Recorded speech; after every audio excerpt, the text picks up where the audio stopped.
रमेश श्रीवास्तव आप ही है ना? जी मैडम जी बताइए, मैं ही हूँ। रमेश श्रीवास्तव जो ऑटो चलाते हैं वही है ना आप? जी मैं ऑटो चलाता हूँ, बताइए। इस एरिया के जो डीएम है उन्होंने आप लोगों को बुलाया उनके ऑफिस में।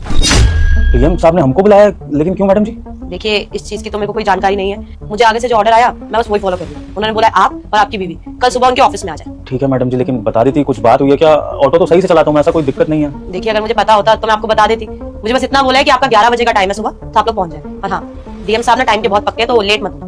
जी जी मैडम जी। कोई बात हुई है क्या? अचानक क्यों बुलाया? आप जानते हैं उन्हें? अरे नहीं नहीं, मैं डीएम साहब को कहाँ जानूंगा भैया, गरीब आदमी ठहरे, कोई लेना देना नहीं सरकारी दफ्तरों से।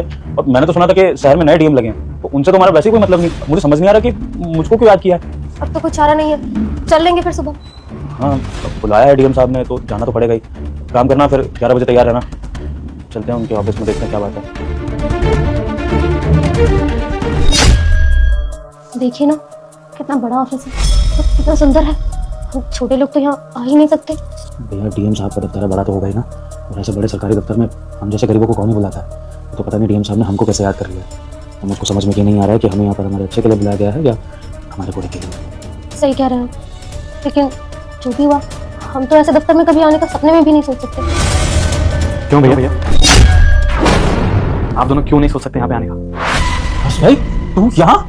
देखना जरा अपने हर्ष को, कैसे सूट बूट में कैसे बड़ा आदमी लग रहा है। तू यहाँ डीएम साहब के दफ्तर में कैसे है?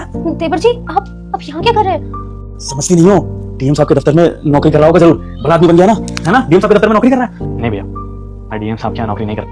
तो फिर डीएम साहब के दफ्तर में तू क्या कर रहा है छोटे? तू जानता है क्या डीएम साहब को? जानता हूँ भैया, इवन आप दोनों भी जानते हैं। हम कैसे जानेंगे? वो तो बहुत ही बड़े आदमी है। हाँ छोटे, हम डीएम साहब को नहीं जानते, वो तो उन्होंने हमको बुलावा भेजा तो हमें खुद समझ नहीं आ रहा। लेकिन अच्छा है कि तू मिल गया। तू बता ना कौन है डीएम साहब? बड़े लोग तो वो भैया दुनिया के लिए हैं, लेकिन आपके लिए तो हमेशा छोटे ही रहेंगे। जानते हैं कौन है यहाँ का डीएम? नहीं हम तो नहीं जानते, बताइए ना। आपका छोटा भाई भैया, हर्ष। अब डीएम है इस शहर के? छोटे मजाक तो नहीं कर रहा अपने भाई के साथ? तू सच में यहाँ डीएम है इस शहर का? हैं? मैं मजाक नहीं कर रहा भैया, मैं सच में डीएम बन गया हूँ। छोटे देख लो भगवान, हमारा छोटा शहर का डीएम बन गया। भगवान मैं कहता नहीं था अपना छोटा हमारा नाम रोशन करेगा। मैंने कहा था एक दिन बहुत बड़ा अफसर बनेगा, लेकिन छोटे ये तो मैंने सपने में भी नहीं सोचा था कि तू शहर का डीएम बन जाएगा, इतना बड़ा आदमी बन जाएगा कि लोग तुझे सल्यूट मारेंगे।